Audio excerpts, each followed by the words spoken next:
Hey everybody, welcome back to Touchy Reactions, Sabaton fans. We got a good one for you today. We're going to be checking out the song "Race to the Sea." Finally, the history dropped for one of these songs off the new album. I was doing some editing earlier today. Matter of fact, I was editing the song "Nuclear Attack," and I got a message on YouTube from a guy called Darkness Nightingale. He says, "Hey, just want you to know, man, that history just dropped for Race to the Sea." So had to stop what I was doing, put all my stuff away, get set up to do a recording because I've been waiting for these histories to come out for this new album, and this is the first one, so I'm excited. So hey, Darkness Nightingale, thanks for the shout out, thanks for the heads up, giving me the information. I might have missed it. I realized I went over and checked out my subscription to the Sabaton History channel. I didn't have the little bell clicked that notifies you when new content drops. So you saved me. Now I got that bell clicked and I won't miss it in the future. So thank you, Darkness Nightingale. All right. We're going to be watching 3 videos tonight. We got the Sabaton official lyric video, we got the Sabaton official history video, and we got the Sabaton official music video. So we're going to knock out 3 Sabaton videos tonight. There is no live yet. I looked around to see if I could find one. I know they've been touring a little bit, but I couldn't find a live of this. So, too bad. We'll just have to suffer with the 3 that we got. So I'm excited about it. I just want to take a second real quick to thank everybody who's been supporting the channel. You guys are awesome. I thank you so much. This is just a hobby of mine, but it really makes it so much more fun when I get folks watching my videos and commenting and having good conversations about these songs and this history and all that kind of stuff. I love it. If you see a video on my channel and you got some opinions about it, put it down in the comments. Lots of people having some good conversations down there about all these songs, all the different politics around it, all that kind of stuff. And it's a good place to have some, civil discourse and talk about some of the stuff that goes on in history, that kind of stuff. So thanks again for everybody who's been supporting the channel, especially my patrons. My Patreon is, I don't get a lot of money from YouTube for doing these videos. Patreon's really where it helps. So thank you to all my patrons that are supporting the channel. And if you're not already a patron, there's a link up in the corner. You can go over and check it out. You get early access to all my videos, and it helps the channel grow and get new equipment, new software, that kind of stuff. So thanks again to all my patrons. Without further ado, let's go ahead and jump into the lyric video for Race to the Sea. Now, I'm going to warn y'all, this song comes in fast and heavy and loud, so if you got earbuds in, you might want to turn the volume down just for a second, because when this thing comes in, it comes in super loud. I was queuing up all these videos, and it got me. I had my headphones on, and boom, that thing scared the crap out of me. So just turn the volume down a little bit until we get into this, and you can crank it back up. This song comes in hard and heavy. So without further ado, this is... Oh, by the way, I turned the volume like to half, so that it doesn't blow your guys' ears out. So this is Race to the Sea. I have no idea what this is about. Zero clue. I don't know what war it's from. I don't know what army it represents. I'm going in completely blind. So that's the way we like to do it over here. And by the end of this, 30 minutes from now, I'll be a whole lot more educated, and I'll have one more song to listen to around the house. So here we go. Race to the Sea from Sabaton, the lyric video.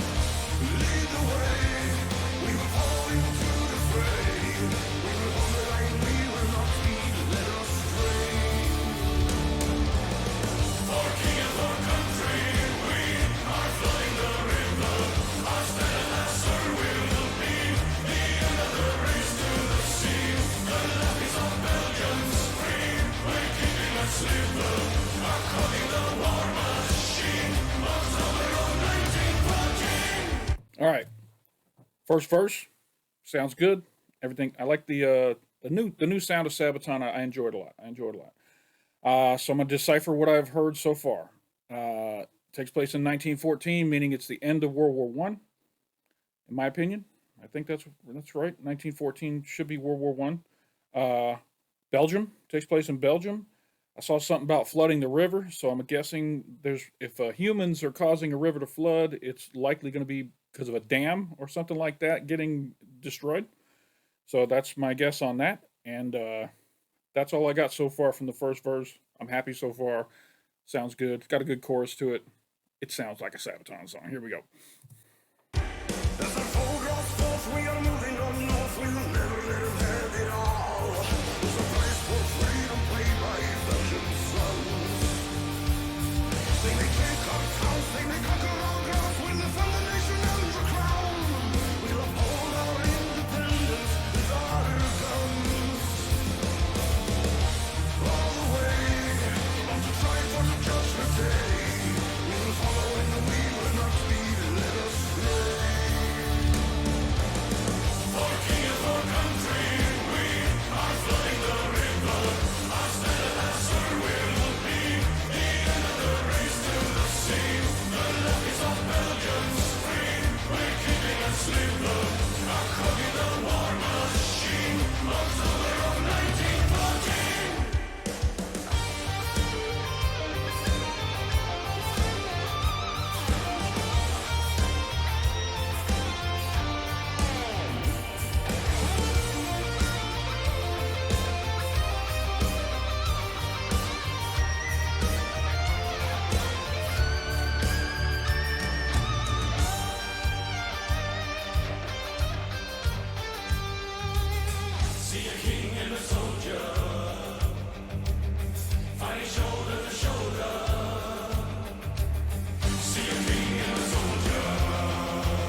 Nice.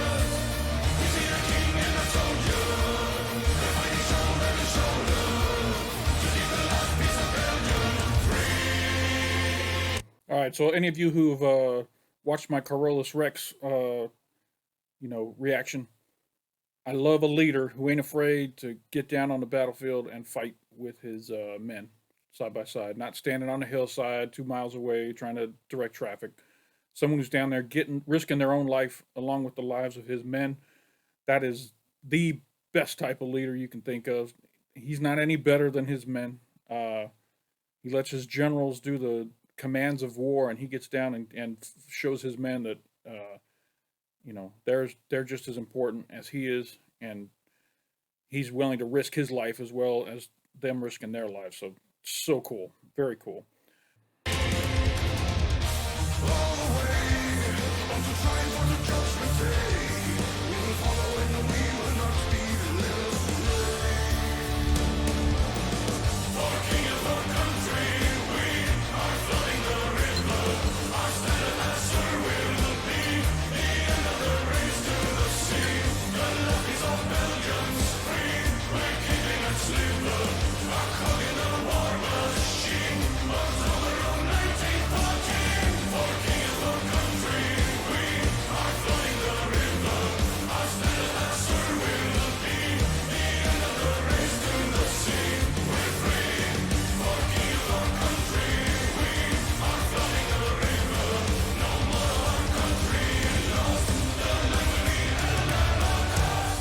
Nice. All right. I like this song a lot. This isn't my favorite song off the new album. I think my favorite song off the new album is I really like that song. Well, Christmas Truce, of course, but then second, Soldier of Heaven was really a good one. That gets sung a lot around my house. Matter of fact, my wife and I karaokeed it yesterday. We had some friends over for karaoke, and I did Defense of Moscow, and we did Soldier of Heaven. It was pretty fun. There's some pretty good versions of it on YouTube if you guys like karaoke. All right, that was the lyric video. So this song probably ranks third on my list for this new album. I'd have to go look at the track list again and see maybe there's something else that I'm forgetting about off this album that I've heard already. But all right, next we're gonna watch the history. We got Indy Nidell and Joachim from Sabaton. This is Race to the Sea, the failure of the oh boy, Schleifen, the failure of the Schleifen plan Sabaton History 110, Race to the Sea. Here we go. Hello everyone, I'm Joachim from Sabaton, And I'm Indy Nidell and today we're talking about the race to the sea here on Sabaton History. on Sabaton History. I already said that. I said it again. It deserves to be repeated. Man, Indy looked like he just rolled out of bed. Look, he didn't shave. Got his Metallica t-shirt on. He looks tired. Looks like he's been up all night partying or something. Indy's looking rough in this video. History. I already said that. I said it again. It deserves to be repeated. I might go out on a limb and say I think Indy might be drunk during this performance, during this recording. Let's go back and look at that one more time. Tell me if you think Indy might be drunk right here. Indy Nidell. And today we're talking about the race to the sea here on Sabaton History. Oh, I went the wrong way. Sabaton History. I already said that. I said it again. It deserves to be repeated. I think Indy might have been drunk when they filmed this.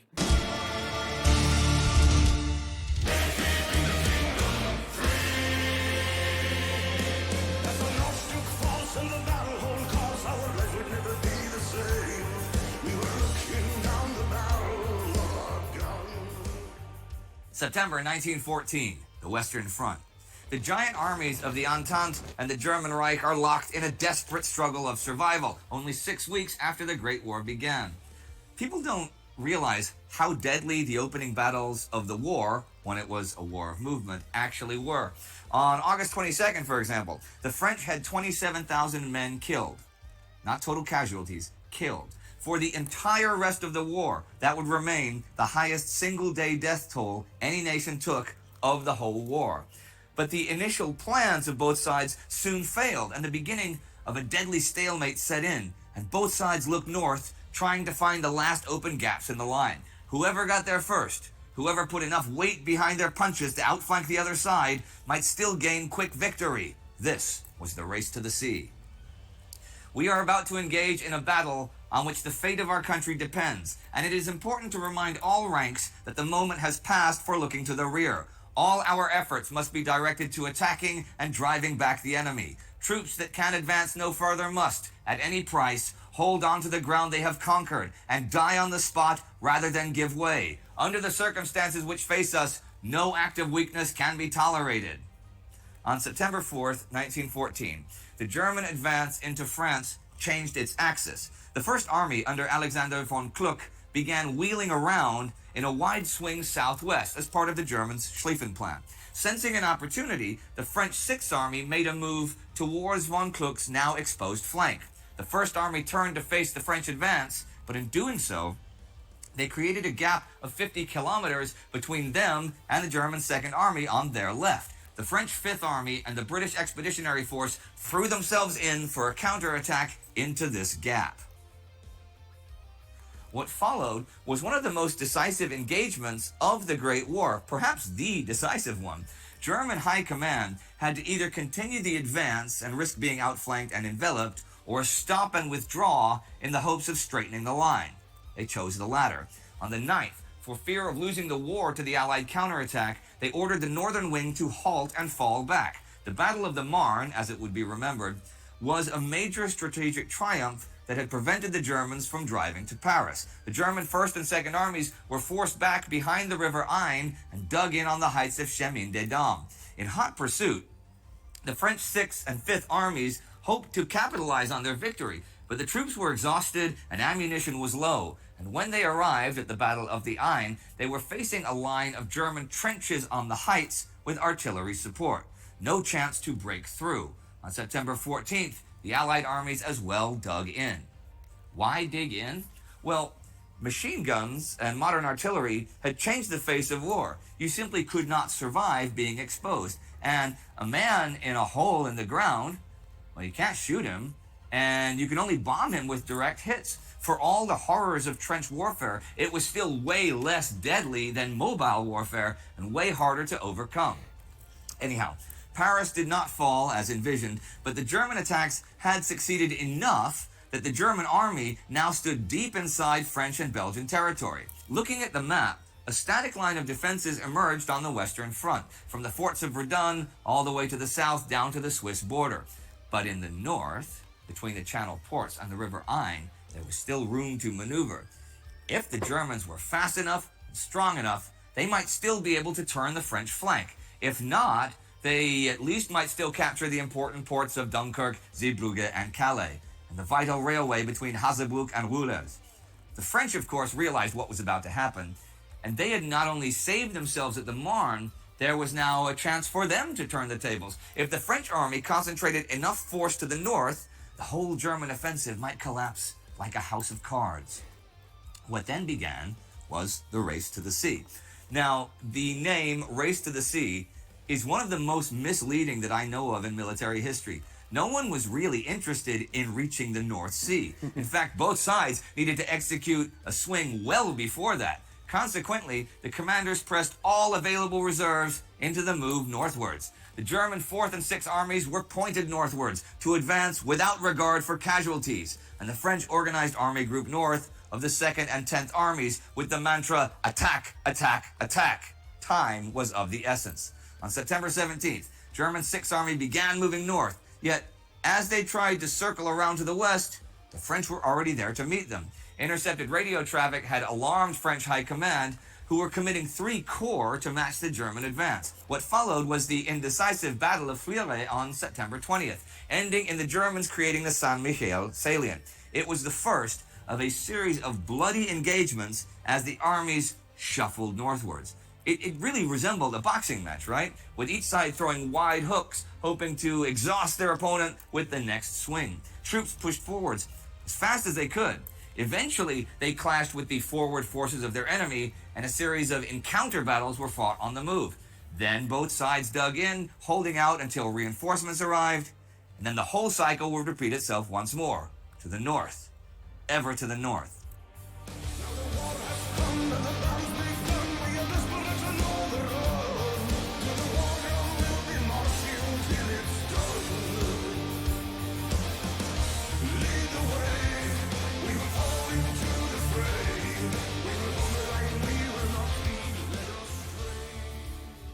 Between September 25th and October 4th, the Battle of Picardy was fought. The French 6th Army fought with the German 1st Army northwest of Compiègne. But by now, both sides really... Wow, it's crazy that they did it the way they did there. The 5th, 6th, and 7th, rather than everybody just shifting north, the southernmost battalions looped around. You would have thought if they just shifted everybody north, I guess that would have opened... They still opened a hole on the southern front there. It's just weird to see that those 5, 6, and 7 leapfrogged over everybody there. German 1st Army northwest of Compiègne. But by now, both sides really felt the loss of their assault divisions. The first month of the war had cost them hundreds of thousands of casualties, foremost among them the well-trained professionals. Now the fight was carried more and more by half-trained wartime volunteers. Young men, swept away with their enthusiasm, were thrown into the jaws of artillery and machine guns. They could simply not execute the tactical maneuvers of fire and movement that had been drilled into the professionals, yet their commanders spent their lives all the same. The Battle of Albert was fought from the 25th to the 29th of September, as the German 6th Army continued to move towards Amiens. Hopes were high of crossing the Somme fast enough to envelop the French left flank, but once more, the French were onto them. Their 2nd Army prevented a major turn just in time, stopping the Bavarians from achieving a breakthrough. By the end of September, both sides had really reached their physical limits. The weather turned bad, the supply situation was just horrendous. Men were marching 30 or 35 kilometers each day, often on empty stomachs, and they were still expected to fight. It was pure chaos, and the heavy cloud cover prevented any recon planes from taking off. The only way of scouting ahead was with cavalry, and smaller screening forces constantly clashed along the routes and rivers, trying to deny each other the room to maneuver. The Battle of La Bassée, beginning October 15th, was the final attempt for a decisive swing. As the German 6th Army successfully pushed into Lille, they began to threaten the British Expeditionary Force at Ypres. If they were outflanked, they might lose their ports at the coast. In a preemptive strike, the British advanced into Armentières and prepared for a stand at the River Lys.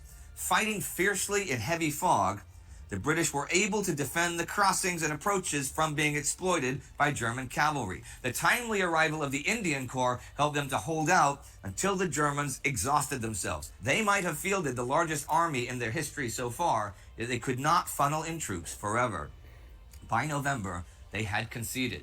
German high command put a stop to the major advances as the last gaps on the map were being closed. The constant attacks northwards had failed in forcing the decisive battle. Ypres was out of reach. Their forces were exhausted, ammunition and shells at their limit, casualties were enormous. Each attempt was quickly foiled by entrenched machine guns and artillery, and the Belgians had flooded the Yser Canal.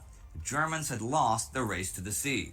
The Entente and the Belgians had dashed the German hopes of continuing the Schlieffen Plan and executing a major envelopment of the French left wing. They had successfully established a continuous defensive line from the Belgian coast to the Swiss border, but they had also failed to capitalize on the momentum gained by the victory at the Marne and decisively overtake the Germans in the north. In this, they too had lost the race to the sea. As the days grew colder and the weather worsened, both sides continued to dig in. Ypres was still under threat and would be for the rest of the year, but the end of the race to the sea had ushered in a new phase of the Great War, trench warfare. Troops went from improvised fighting holes and improvised trenches to ever more sophisticated trench lines and mazes of barbed wire and machine guns. Cooler heads might have looked at the situation and realized the deadlock they were now in, but neither the Entente nor the Germans were making a move to call an end to the fighting. Instead, they put their hopes into gathering some strength over the winter. The decisive battle would surely be fought in 1915.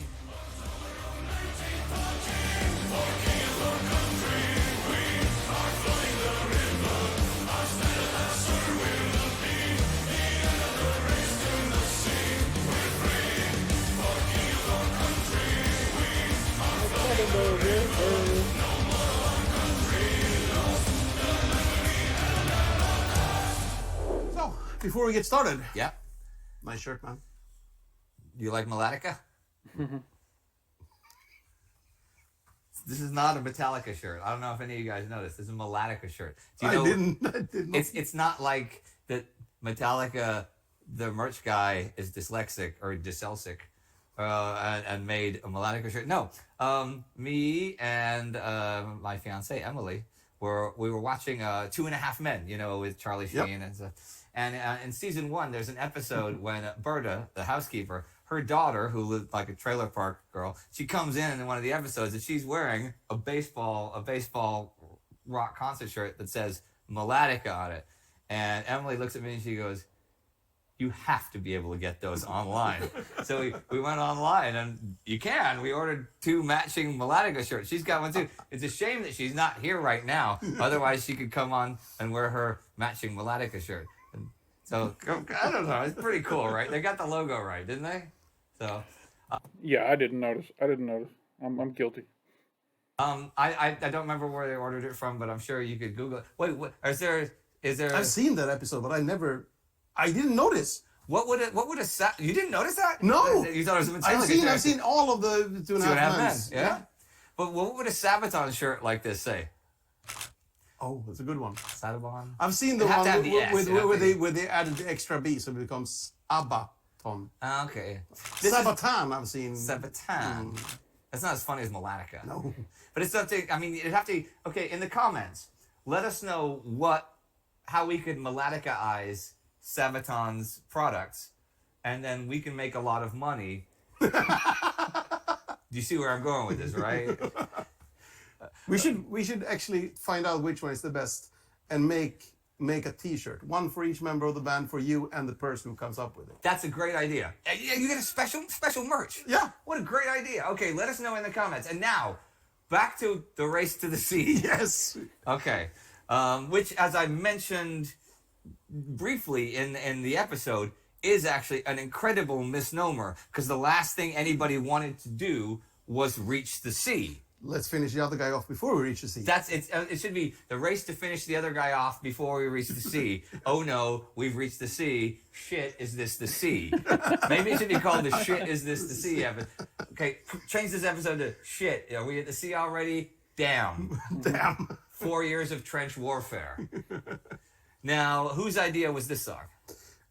This was me actually, which was really a tricky thing with being a songwriter is, having done this for 20 years now, or even more. But this is the 10th album, and to sit there and do something that is sort of very stereotypical Sabaton. This song is very Sabaton in its sound, in every element of it. And to do something really Sabaton, not working with someone else, after 10 albums, it's tricky to find that new idea. Yeah, Do not copy yourself too much. From what I took from the lyric video, I thought there was going to be something in this about the king fighting with his men. I didn't see that in the history, and I also didn't see anything about a river being flooded intentionally by blowing a dam. So I was completely off on both of those, unless they just didn't mention it, or maybe they're about to mention it. Of course, I mean, as a songwriter, we all have our own styles, and we are gonna borrow stuff from ourselves, or have our own way of twisting melodies together and stuff. Makes it instantly recognizable. But this one, I was really proud of it actually, because I think both the story and the music is speaking the same emotional language.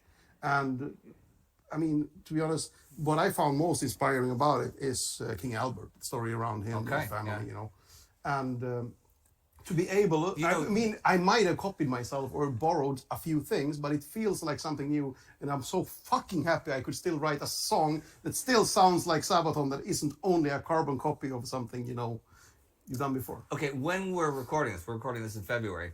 I've heard the new album like twice. I listened through it with Per, right? But I don't know all the songs well. And I've heard Unkillable Soldier a bunch of times. Same for me.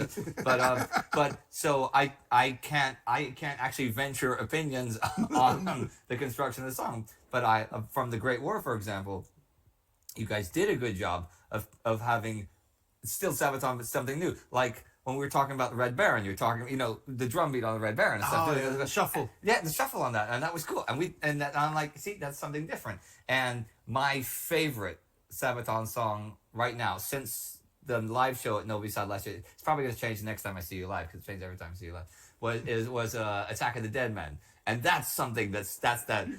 I love that song, Attack of the Dead Man. That's in my top 5. That's a great Sabaton song.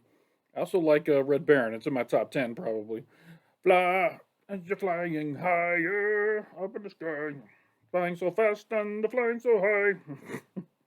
Da-da-da, also beat, then and again, basically, then 100 men, it's die like again, die again. I mean, that's fucking broken genius. record on repeat. But that's what I like. Almost. So I'm looking forward, is what I'm saying. Looking forward to going through this album, like going through the Great War album. So they're still coming up with new stuff. Yeah. So, and I like, if you think you're really coming up with something new, then probably there are other songs that are more experimental and very much more different than this. Yeah. But this is more of a case where I'm really proud that I managed to something that's really super Sabaton, and I didn't nick it from that song or that song. Okay. I probably stole it from all the songs, I guess. But after 100 songs, yes. No, but it's really. A tricky thing to go into a new album, writing it, because instantly as a songwriter, you're sitting there and you are starting a new song, let's say with a piano or a guitar, whatever, and you have this demo, bad sounding pre-production piece of music, and you're comparing that to a best of. Oh, of, sure. of 10 albums worth of material. Yeah. So it's a really unfair comparison in a way. So, but this was one of the songs that made me feel like, you know what? There's something in there. I can still do this shit, Now, you mentioned Albert. I'm going to take us back to King Albert. Yeah. Okay? Belgium was neutral, of course, and the violation of Belgian neutrality was the reason Britain went to war. They kind of have to go to war anyway, because in a war between Germany, forget about Russia and everybody for the moment. In a war between Germany and France, one of them would win, and that one would be the dominant one on the European continent, and that would upset the balance of power for Britain. So they're going to go to war with someone or other, and it's great that, great. It's not great that it was the violation of Belgian neutrality, but Belgium, never joined the Allies. Belgium was neutral still till the end of the war. They never became an allied nation. I know that people, say, well, what's the difference? There is a difference. There's a huge difference. You being a Swede being a difference. If you're neutral, you might have people that guarantee your neutrality and stuff, but people don't realize you don't have allies. Like when we talked about the Winter War, right?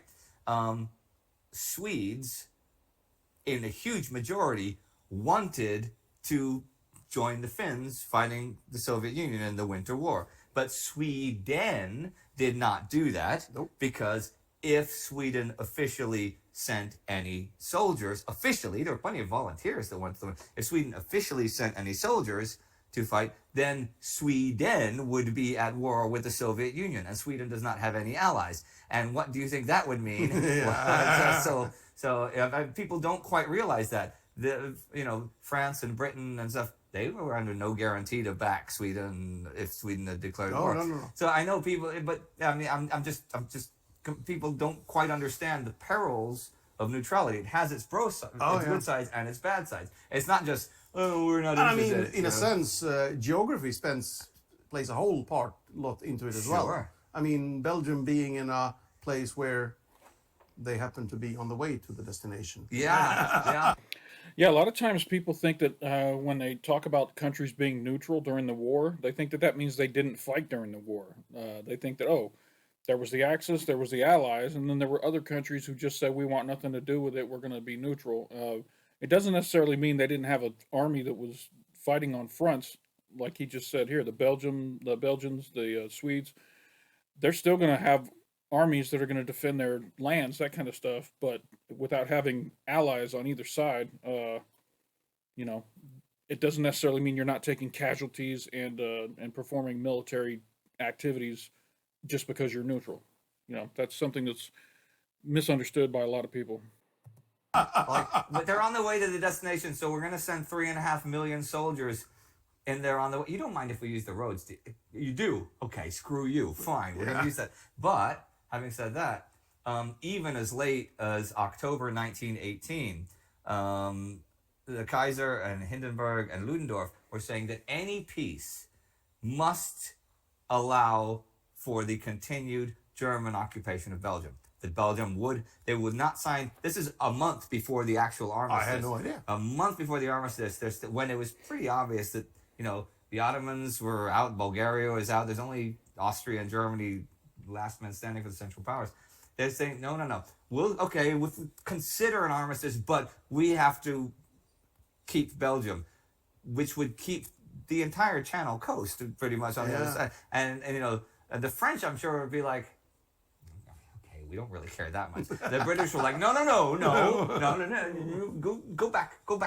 go back to the part about Belgium. Yeah. And I think King Albert was pretty opposed to that I would agree. as well. So I suppose the people in the Congo wouldn't have cared one way or another because they didn't have a good history with the Belgian government, which is an episode for another time. That's the father. I know, but it's still an episode. Okay, if let's say I'm an oppressed colonial territory, right? And your father has murdered millions of my people. I'm not going to be inclined to like you. True. Okay? I'll give you that one. I think we all learned something today about look at the big picture. Because remember, history does not happen in a vacuum.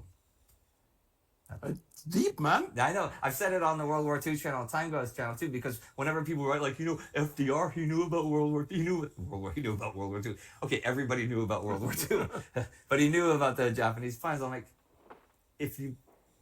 all of these things, history doesn't happen in a vacuum. You can't just say this thing happened, so that's bad. Why? Where? How did it happen? And where can you learn about a lot of these historical things? Discovery Channel. I was going to say Sabaton History, but yours is good too.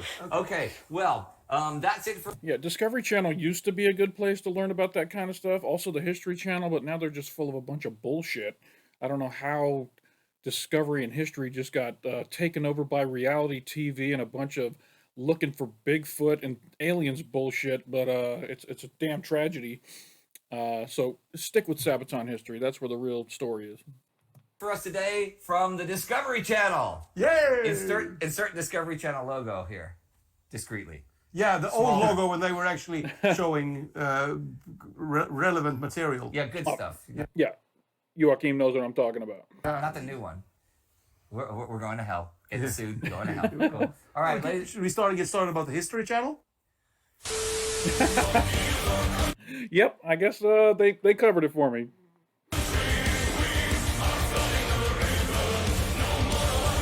Oh wow! Spoilers. I'm getting the part of the music video here, and it looks like they're filming from in a river. That's cool.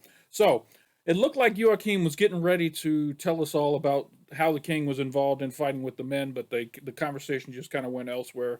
I'm still curious about what the deal was with that, and I'm still curious about flooding the river. I don't know if that just naturally happened, that the river floods at that time of year, but I'm not positive how that happened as well. So if anybody knows, let me know in the comments. Uh, let's go ahead and finish this up and jump into the official music video that they're showing us a hint of right here. Oh wow! All right, everyone, that's Looks it amazing. for this week. So remember to click that bell. It's really important. Click it now. And then, hope to see you again in the near future. Bye-bye. Yes, please support Sabaton on Patreon. Keep these histories coming. All right. Indy, thank you so much for getting this one done. This was a good one. The Race to the Sea. All right, let's go ahead and jump into this official music video for Race to the Sea. I got a little bit of spoiled already at the end of the history lesson there. It looks like they're going to be playing in a river. That's an amazing idea for a rock song. Got lots of fire, pyrotechnics and stuff, so this looks like it's going to be very cool.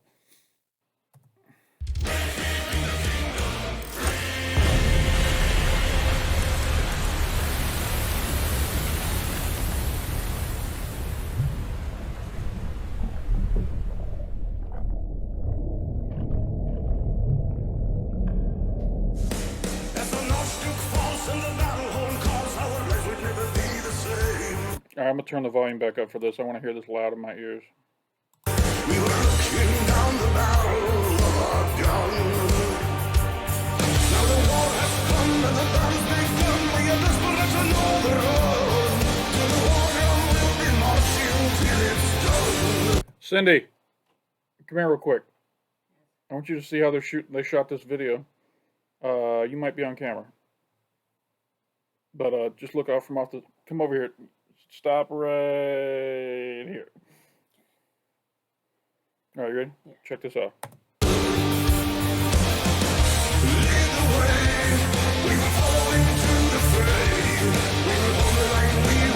Yeah, they're in a river. Look, they got the drum set out in there. Doesn't that look cool? Nah, I'm plugged in.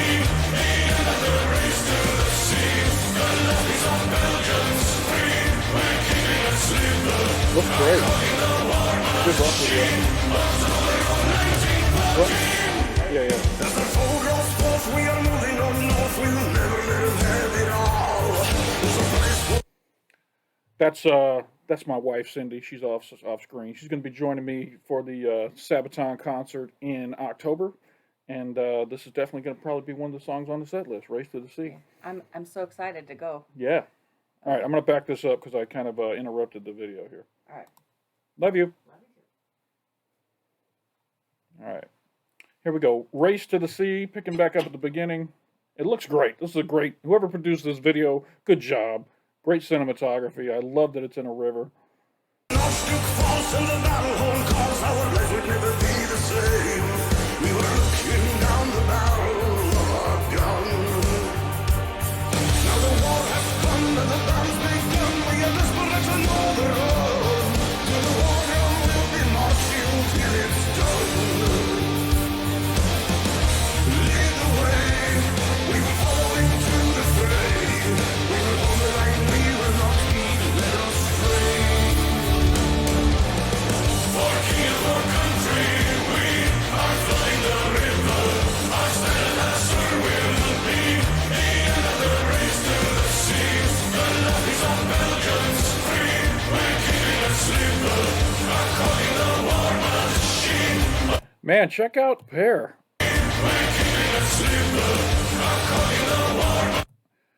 Pear's got a big old gray beard now. I love it. As another gray beard out here, and maybe he's in my same age bracket here. I'm like 47, I'm not sure how old Pear is, but I love the gray beard. Makes him look noble, like a wizard. As the foe draws forth, we are moving on north. We will never let them have it all. There's a place for freedom played by Belgian sons. They may take our towns, they may conquer our grounds. When they found the nation and the crown, we'll uphold our independence with our guns. All the way unto triumph on the judgment day. We will follow and we will not be led astray. For king of our country, we are flooding the river. Our standard as sword will be the end of the race to the sea. The left is of Belgians free. We're keeping a slipper. Our cog in the war machine. October of 1914.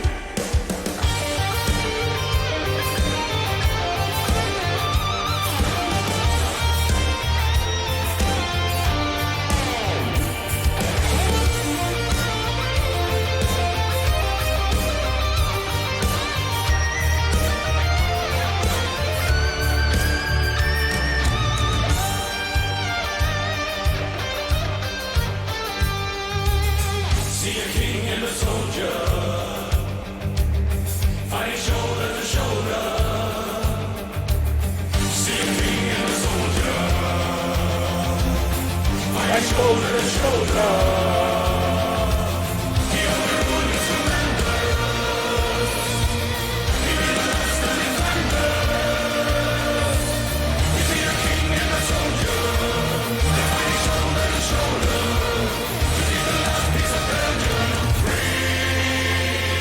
I wonder if it was really cold when they filmed this, or did they shoot this like during the summer when the water levels might have been a little warmer. Otherwise, I know they were freezing. I wonder if there's a behind the scenes for when they shot this, showing how cold they actually were. If it's out there, let me know and I'll look it up. I couldn't find anything on the official Sabaton page other than this, the lyric video and the official music video. All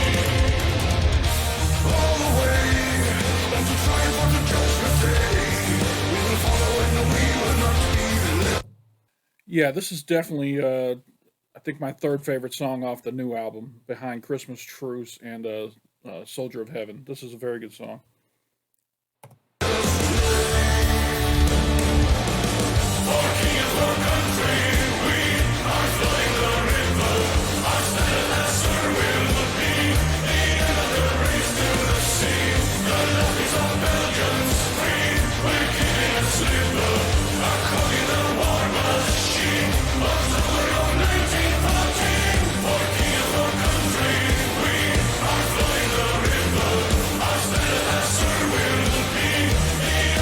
If I were directing this video, I would have had the three guitarists line up side by side like they always do during the concert and do this thing where they do this back and forth and just get that effect of the water coming off the ends of the bridge of the guitar. You know what I mean? All three of them synchronized like this. That would look really cool. They're doing it individually right now, but it'd look really cool if the three of them were lined up like that.